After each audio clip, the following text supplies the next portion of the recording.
Friends, সবাইকে welcome জানাই নতুন একটি ভিডিওতে। এই মুহূর্তে যে গুরুত্বপূর্ণ আপডেটটির দিকে আমরা নজর রাখবো সেটি হচ্ছে 11,765 প্রাথমিক নিয়োগে প্রার্থী সংখ্যা বৃদ্ধি নিয়ে কলকাতা হাইকোর্টে মামলা। ডিএলএড 2020-22 ক্যান্ডিডেট সংখ্যা বৃদ্ধি পাচ্ছে কিনা, 20-22 ডিএলএডদের মধ্যে প্রতিযোগিতা বৃদ্ধি পেলে কিনা, অর্ডার কপির মধ্যে কি জানা যাচ্ছে, কারা কারা এই মামলা করলো, কেনই বা মামলা করলো এবং অর্ডার কপিতে কি জানা যাচ্ছে, তো বিস্তারিত থাকবে এই ভিডিওর মধ্যে।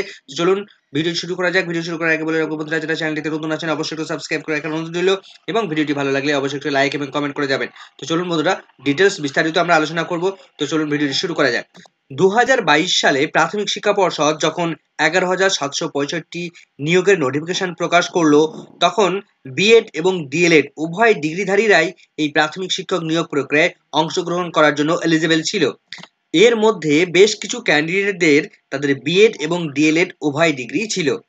2022-এ যে নিয়োগ প্রক্রিয়া শুরু হয়েছিল সেই নিয়োগ প্রক্রিয়ায় ডিএলএড 20-22 ক্যান্ডিডেটদের প্রাথমিক শিক্ষা পর্ষদ বসার জন্য সুযোগ দিয়েছিল। কলকাতা হাইকোর্টের সিঙ্গেল বেঞ্চ এই নির্দেশ দেওয়ার ফলে প্রাথমিক শিক্ষা পর্ষদ কিন্তু এই ডিএলএড 20-22 ক্যান্ডিডেটদেরকে সুযোগ দিয়েছিল। কিন্তু সেই মামলাটি পরবর্তীতে আবার চ্যালেঞ্জ হয়ে ডিভিশন বেঞ্চে যায়, কিন্তু ডিভিশন বেঞ্চে সেখানে এই মামলাটি খারিজ হয়ে যায়, অর্থাৎ এই ডিএলএড 20-22 ক্যান্ডিডেটদের আর প্রাথমিকে বসার জন্য অনুমতি দেয় না।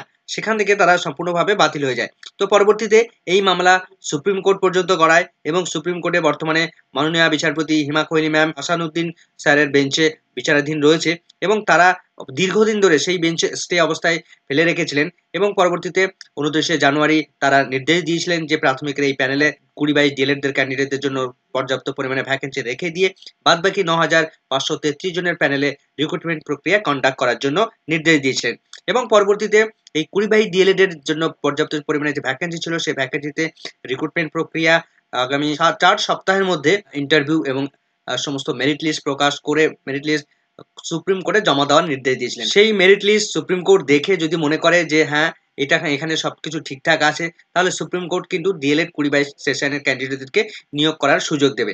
কিন্তু আজকের এই মামলাটির সূত্রপাত কোথা থেকে হলো এবং অর্ডার কপির মধ্যেই বা মাননীয় বিচারপতি রাজাশেখর মান্তা তিনি কি নির্দেশ দিলেন, বিস্তারিত অর্ডার কপির ব্যাখ্যা থাকবে। কলকাতা হাইকোর্টের ডিভিশন বেঞ্চ যখন নির্দেশ দিল যে ডিএলএড 20-22 ক্যান্ডিডেট সেশনের ক্যান্ডিডেটরা তারা এই প্রাথমিক শিক্ষক নিয়োগ প্রক্রিয়ায় অংশগ্রহণ করতে পারবে না, তখন বিএড এবং ডিএলএড উভয় ডিগ্রিধারী কিছু ক্যান্ডিডেট ছিল, সেই সমস্ত ক্যান্ডিডেটরা তাদের ডিএলএড ডিগ্রিটাকে এডিট করে বিএড ডিগ্রি শো করার জন্য তারা ফর্মে এডিট করে সাবমিট করলো। কিন্তু এরপর 11ই আগস্ট 2023 তারিখে বিএডদের সম্পূর্ণভাবে বাতিল করে দিল সুপ্রিম কোর্ট। প্রাথমিক শিক্ষক নিয়োগ প্রক্রিয়ায় বিএডরা আর কোনো রকম ভাবে অংশগ্রহণ করতে পারবে না। এরপর ডিএলএড 20-22 ক্যান্ডিডেটের এই মামলা গড়ালো সুপ্রিম কোর্ট পর্যন্ত এবং সুপ্রিম কোর্ট সেখানে তাদের পারমিশন দিয়েছে নিয়োগ করার জন্য। কিন্তু 20-22 ডিএলএডদের বেশ কিছু ক্যান্ডিডেট সেই সুপ্রিম কোর্টের এই মামলার সঙ্গে তারা যুক্ত ছিল না। তার ফলে তারা কলকাতা হাইকোর্টে মামলা করে এবং কলকাতা হাইকোর্টে মাননীয় বিচারপতি রাজাশেখর মান্থা তিনি কি কি নির্দেশ দিয়েছেন সেই তার অর্ডার কপি আমরা বিস্তারিত দেখে নেব। প্রাথমিক শিক্ষা পর্ষদ যখন তার এফিডেভিট জমা করেছিল সুপ্রিম কোর্টে, তখন এই সমস্ত ক্যান্ডিডেটের নাম সেই এফিডেভিটের মধ্যে ছিল না বা তার লিস্টে তাদের ইনক্লুড করা ছিল না। তার ফলে এই ক্যান্ডিডেটরা যাতে করে তাদেরকে ইনক্লুড করে প্রাথমিক শিক্ষা পর্ষদ, তার জন্য কিন্তু এই মামলাটি করেছে। ইতিমধ্যেই প্রাথমিক শিক্ষা পর্ষদ 20-22 ডিএলএড ক্যান্ডিডেটদের 2926 জন ক্যান্ডিডেটের ইন্টারভিউর লিস্ট প্রকাশ করেছে এবং তার ইন্টারভিউ শেষ হচ্ছে আগামী 7ই মার্চ। তো সেই লিস্টে এই সমস্ত ক্যান্ডিডেটদের নাম এরা ডিএলএড 20-22 সেশন হলেও এদের নাম কিন্তু সেখানে ইনক্লুড করা নেই, যে কারণে এই মামলাটি করা।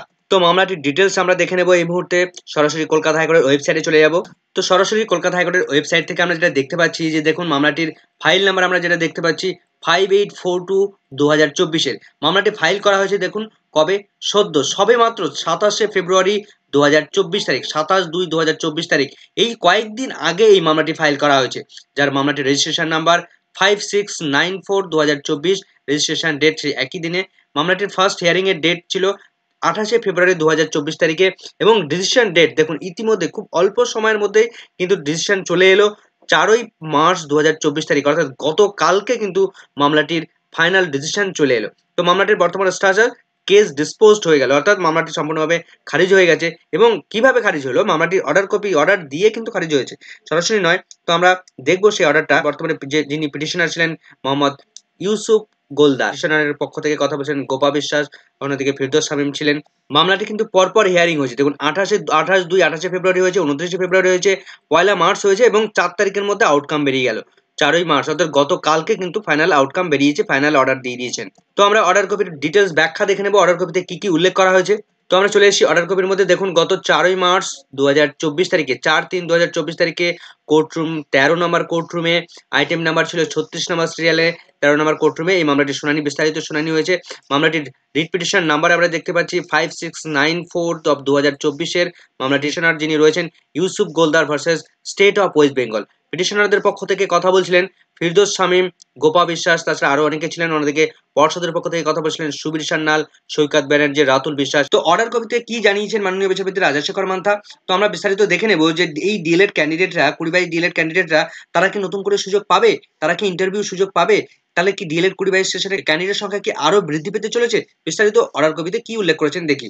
অর্ডারের প্রথম প্যারাতেই যেটা উল্লেখ করা হয়েছে, affidavit of service filed in court today to be taken on record, অর্থাৎ যে এফিডেভিট প্রোভাইড করেছে সেই এফিডেভিটটা তারা আজকে রেকর্ড হিসেবে গ্রহণ করেছে। 2 নম্বর প্যারাগ্রাফে যেটা বলা হচ্ছে, the petitioners are pursuing DElEd course in 20/22 at the time when the notification for recruitment of assistant teacher dated 29 September 2024 was published। যখন 29 সেপ্টেম্বর 2022 সালে প্রাথমিকে অ্যাসিস্ট্যান্ট টিচার নিয়োগ করার জন্য নোটিফিকেশন প্রকাশ করেছিল প্রাথমিক শিক্ষা পর্ষদ রিক্রুটমেন্টের জন্য, তখন এই ডিএলএড 20/22 সেশনের ক্যান্ডিডেটরা তখন তারা পার্সুইং ছিল, অর্থাৎ ডিএলএড ছিল।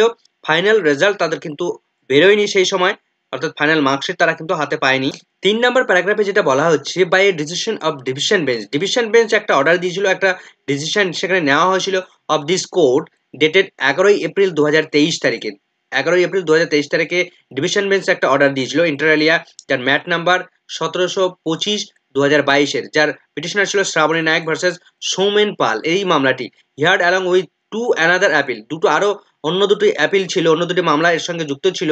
সাদেক বিশ্বাসের যে মামলাটি ছিল সেই মামলা দুটোর কথা বলা হচ্ছে। The candidate undergoing DElEd course, যে সমস্ত ক্যান্ডিডেটরা 2020-22 ডিএলএড কোর্সে আন্ডারগোয়িং অবস্থায় ছিল on the date of notification of recruitment 29 September 2022 তারিখে যে নোটিফিকেশন দিয়েছিল, সেই নোটিফিকেশনের সময় এই ডিএলএড 20/22 সেশনের ক্যান্ডিডেটরা তখন আন্ডারগোয়িং অবস্থায় ছিল, অর্থাৎ ডিএলএড তারা সেই সময় করছিল। ফাইনাল রেজাল্ট তাদের ইতিমধ্যে হাতে এসে পৌঁছায়নি। তখন ডিভিশন বেঞ্চ যে অর্ডার দিয়েছিল সেটা আমরা দেখছি, were held ineligible to participate in the recruitment process. Division bench ineligible করে দিয়েছিল, অর্থাৎ প্রাথমিক শিক্ষক নিয়োগ প্রক্রিয়ায় এই ক্যান্ডিডেটরা তারা বসতে পারবে না, সেটা কিন্তু ডিভিশন বেঞ্চ অর্ডার দিয়ে দিয়েছিল। এই সময় কিছু ক্যান্ডিডেট তারা কি করেছিল, তাদের যে ডিএলএড ডিগ্রিটা দিয়ে তারা অ্যাপ্লাই করেছিল সেই ডিগ্রিটাকে তারা বিএড ডিগ্রিতে কনভার্ট করার জন্য তারা কলকাতা হাইকোর্টে মামলা করে।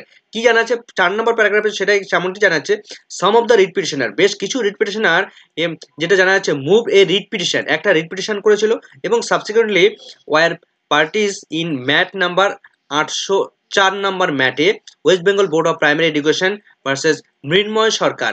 সেই যে মামলাটা, সেই মামলার সঙ্গে দে ওয়ার পারমিটেড, তাদেরকে পারমিট করা হয়েছিল to switch over their primary qualification from in course DElEd to BEd qualification they already possess, অর্থাৎ যাদের বিএড এবং ডিএলএড উভয় ডিগ্রি ছিল তাদের এই ডিএলএড ডিগ্রিটাকে কনভার্ট করার কথা বলা হয়েছে বিএড ডিগ্রিতে, অর্থাৎ যাতে করে বিএড ডিগ্রিটাকে সাবমিট করার সুযোগ দেয়, তার জন্য তারা এই মামলাটি করেছিল, যার ম্যাট নাম্বার 804।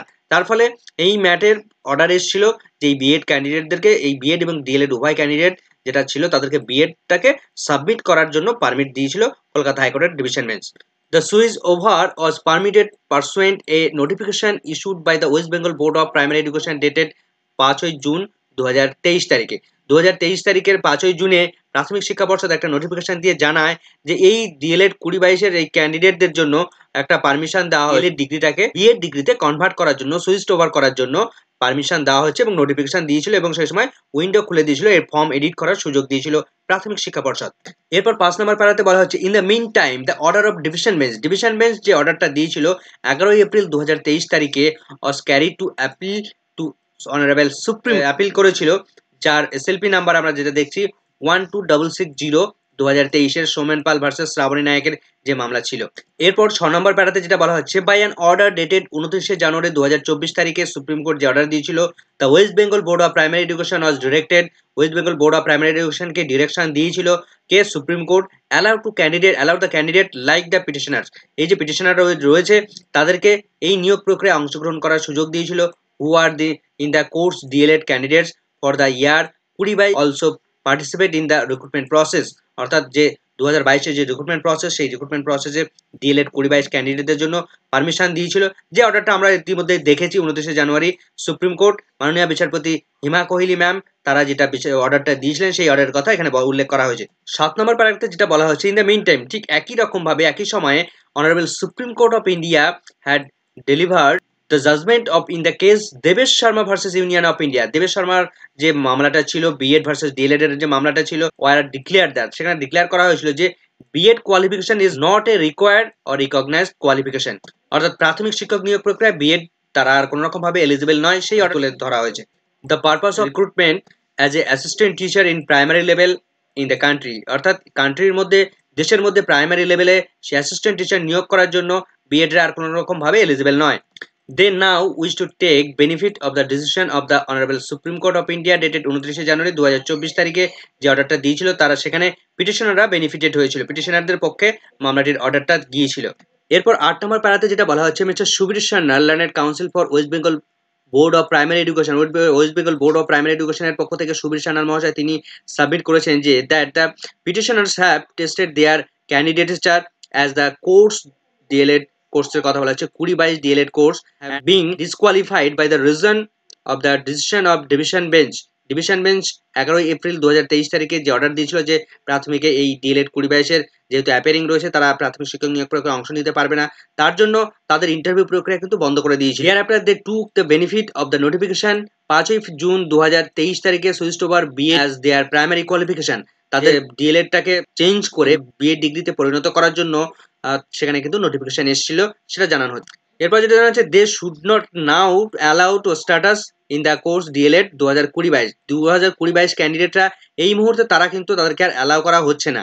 9 নম্বর প্যারাগ্রাফে যেটা বলা হচ্ছে, a part of from this in the argued that board is being constantly given divergent views in the single division bench of this court and honorable supreme court, অর্থাৎ সুপ্রিম কোর্ট একসময় একটা direction দিল, division bench একটা direction দিল, single bench একটা direction দিল, এভাবে কিন্তু কোর্ট ডাইভার্জেন্ট হয়ে যাচ্ছে, বিভিন্ন দিকে ডাইভার্ট হয়ে যাচ্ছে প্রাথমিক শিক্ষা পর্ষদ with regard to eligibility to the BEd qualification নিয়ে তারা কিন্তু বিভিন্ন সময় in the course DElEd 2020-22 candidate নিয়ে এবং বিএড ক্যান্ডিডেট এই দুটো ক্যান্ডিডেট নিয়ে বিভিন্ন সময় বিভিন্ন বিপদের সম্মুখীন বা ডাইভার্জেন্ট বিভিন্ন দিকে প্রাথমিক শিক্ষা পর্ষদকে মুভমেন্ট করতে হয়েছে। 10 নম্বরে যেটা বলা হচ্ছে, there is urgent needed completing the recruitment process, এই এত কিছুর পরেও প্রাথমিক শিক্ষা পর্ষদকে তাদের এই নিয়োগ প্রক্রিয়াটি কমপ্লিট করার জন্য তাদের সুযোগ দেওয়াটা দরকার। The constant changing validation in the eligibility criteria by court is causing a serious impediment to the recruitment process, অর্থাৎ এই নিয়োগ প্রক্রিয়ায় বিভিন্ন সময় এই যে এলিজিবিলিটি ক্রাইটেরিয়াটা তার ভ্যালিডিটি নিয়ে বিভিন্ন সময় বিভিন্ন রকম চেঞ্জ আসার ফলে এই নিয়োগ প্রক্রিয়াতে কিন্তু তেমনভাবে গতিবিধি তেমনভাবে এগোচ্ছিল না। Teachers are desperately needed in the primary section in school across the state, সারা রাজ্য জুড়ে এই প্রাথমিক শিক্ষক নিয়োগ প্রক্রিয়ার বিশেষ প্রয়োজন হয়ে পড়েছিল। এমত অবস্থায় কোর্ট এবং প্রাথমিক শিক্ষা পর্ষদ ক্যান্ডিডেটদের জন্য যে অ্যাংজাইটি তৈরি হয়েছিল, যে উদ্বিগ্ন উৎকণ্ঠা তৈরি হয়েছিল, সেটাকে উপেক্ষা করা যায় না।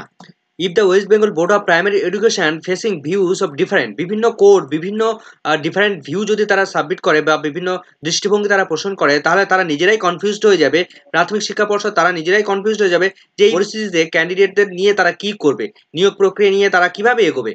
The validity of qualification they possess tantamount to be like a flickering light, এই কোয়ালিফিকেশন এবং তার ভ্যালিডিটি নিয়ে বারবার বিড়ম্বনায় পড়তে হয়েছে প্রাথমিক শিক্ষা পর্ষদকে।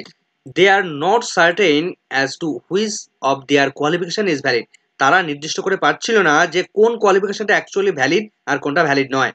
While they want to participate in the process of recruitment, এই নিয়োগ প্রক্রিয়ায় সবাই পার্টিসিপেট করার জন্য অংশগ্রহণ করার জন্য ইচ্ছে প্রকাশ করছিল।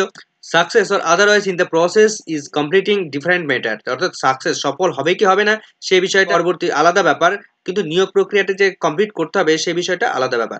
এবার আসছি মূল বক্তব্যে, এই ডিএলএড 2022 ক্যান্ডিডেটদের জন্য কি কোর্ট অর্ডার দিল সেটা আমরা দেখব। In the backdrop, the above, given the fact that উপরের এই সমস্ত আলোচনার পরিপ্রেক্ষিতে কোর্ট এক ডিসিশন নিচ্ছে, ডিরেকশন দিচ্ছে কাকে, বোর্ডকে, প্রাথমিক শিক্ষা পর্ষদকে, as well as the fate to the candidate appear to the changing constantly with one decision after other coming from Supreme Court of India in this High Court. It is would be like interest of justice that petitioner be allowed to participate in selection process commenced by the board on 29 September 2020 on strength of the order of honourable supreme court of India dated 29 জানুয়ারি 2024। একদিকে supreme court এবং আরেকদিকে high court তাদের অনবরত এই ধরনের decision change করার ফলে এই যে কোয়ালিফিকেশন বারবার পরিবর্তন হচ্ছে, তার ফলে কিন্তু এই পিটিশনারদের অ্যালাউ করা হবে কিনা সেটা কিন্তু এই কোর্টই একটা দ্বন্দ্বের মধ্যে পড়ে গেছে। কেননা এই বিষয়টি সম্পূর্ণভাবে সুপ্রিম কোর্টে বর্তমানে বিচারাধীন রয়েছে। সুপ্রিম কোর্ট নির্দেশ দিয়েছে যে ডিএলএড 2022 সেশনের ক্যান্ডিডেটদের তাদের মেরিট লিস্ট তৈরির কথা বলছে। সেই অর্থে ডিএলএড 2022 ক্যান্ডিডেটদের নির্ভর করছে সমস্ত বিষয়গুলো কি হবে না হবে, সেটা সুপ্রিম কোর্টের উপর নির্ভর করছে। তাই এই মামলাটি কিন্তু বর্তমানে এখানে আর কোনো রকম ভাবে শুনবেন না মাননীয় বিচারপতি রাজাশেখর মান্থা। সুপ্রিম কোর্ট যে ডিসিশনটা দেবে সেই ডিসিশনই ক্যান্ডিডেটদেরকে মেনে নিতে হবে এবং সেখানে তারা সরাসরি অ্যাড হয়ে যাওয়ার কথা বলছেন। The petitioner shall be accommodated in the interview process within 7th March 2024। যে সমস্ত ক্যান্ডিডেটরা ডিএলএড ক্যান্ডিডেট 2022 ক্যান্ডিডেটরা তাদের যে প্রসেসিং সুপ্রিম কোর্ট দিয়েছিল করতে, সেটা 7ই মার্চ 2024 তারিখের মধ্যে কমপ্লিট করার কথা। সেই অনুযায়ী চলছে প্রাথমিক শিক্ষা পর্ষদ। Extend date that board may be choose, যদি প্রাথমিক শিক্ষা পর্ষদ মনে করে তারা ডেট এক্সটেন্ড করবে, অবসর তাদের রয়েছে, তারা কিন্তু ডেট এক্সটেন্ড করতে পারে। যদি ইন্টারভিউ প্রক্রিয়া হয় সেক্ষেত্রে তারা ডেট এক্সটেনশন করার জন্য আবেদন জানাতে পারে। 15 নম্বর প্যারাগ্রাফে বলা হচ্ছে needless to mention and right interest of the পিটিশনারদের কি ইন্টারেস্ট আছে বা তাদের কি অধিকার আছে সে বিষয়ে মেনশন করার প্রয়োজন নেই। Any appointment or participation in the recruitment প্রসেসে তাদের অ্যাপয়েন্টমেন্ট দেওয়া হবে কিনা shall be abide by the final decision of honourable supreme court, সেটা সম্পূর্ণভাবে সুপ্রিম কোর্ট ডিসিশন নেবে। সুপ্রিম কোর্ট যে অর্ডার দেবে তার এসএলপি নাম্বার এখানে উল্লেখ করা হয়েছে, সেই অর্ডার যেটা দেবে সেটা কিন্তু কার্যকর হবে। এখানে নির্দিষ্ট করে আর পৃথকভাবে তিনি অর্ডার দিচ্ছেন না। তাহলে ডিএলএড 2022 সেশনে 11,765 যে নিয়োগ প্রক্রিয়ায় ক্যান্ডিডেট সংখ্যা বৃদ্ধি পাবে কিনা সেটা নির্ভর করছে সম্পূর্ণভাবে সুপ্রিম কোর্টের উপর। সুপ্রিম কোর্ট যদি এই ক্যান্ডিডেটদেরকে নিয়োগ করার বা ইন্টারভিউ প্রক্রিয়া প্রসেসিং করার জন্য অর্ডার দেয়, তাহলে কিন্তু প্রাথমিক শিক্ষা পর্ষদ নতুন করে প্রসেসিং শুরু করবে বা ইন্টারভিউর জন্য এই ক্যান্ডিডেটদের জন্য আবার নতুন করে শিডিউল প্রকাশ করবে। With the aforesaid observation expose করে দিচ্ছে, অর্থাৎ সম্পূর্ণভাবে খারিজ মুহূর্তে there shall be no order, আর অন্যরকম কোনো রকম অর্ডার দেওয়া হচ্ছে না। সমস্ত পার্টিকে এই যে অর্ডার কপি ডাউনলোড এবং অফিসিয়াল ওয়েবসাইটে আপলোড করার কথা বলা হচ্ছে। তাহলে ডিএলএড 2022 সেশনে ক্যান্ডিডেট সংখ্যা বৃদ্ধি পাবে কিনা, এই সমস্ত ক্যান্ডিডেটরা বেশ কয়েকশো ক্যান্ডিডেট তারা কিন্তু আবার নতুনভাবে এই মামলাটি করেছিল, যার ফলে এই সুপ্রিম কোর্ট কিন্তু ফাইনালাইজেশন নেবে এই ক্যান্ডিডেটরা তাদেরকে রিক্রুটমেন্ট প্রক্রিয়ায় অংশগ্রহণ করার সুযোগ দেবে কিনা, নতুন করে ইন্টারভিউ প্রক্রিয়ার সুযোগ দেবে কিনা, সেটা কিন্তু সুপ্রিম কোর্টই ফাইনালাইজেশন নেবে। কলকাতা হাইকোর্টে আর নতুন করে এই মামলার প্রয়োজন নেই বা এখানে নতুন করে ডিসিশন নেওয়ার কোনো অবসর থাকছে না। তো পরবর্তী আপডেটের দিকে আমাদের নজর থাকবে। এই মুহূর্তে ভিডিওটি ভালো লাগলে অবশ্যই একটু লাইক এবং কমেন্ট করে যাবেন। চ্যানেলটিতে নতুন হলে অবশ্যই একটু সাবস্ক্রাইব করে রাখার অনুরোধ রইল সকলকে।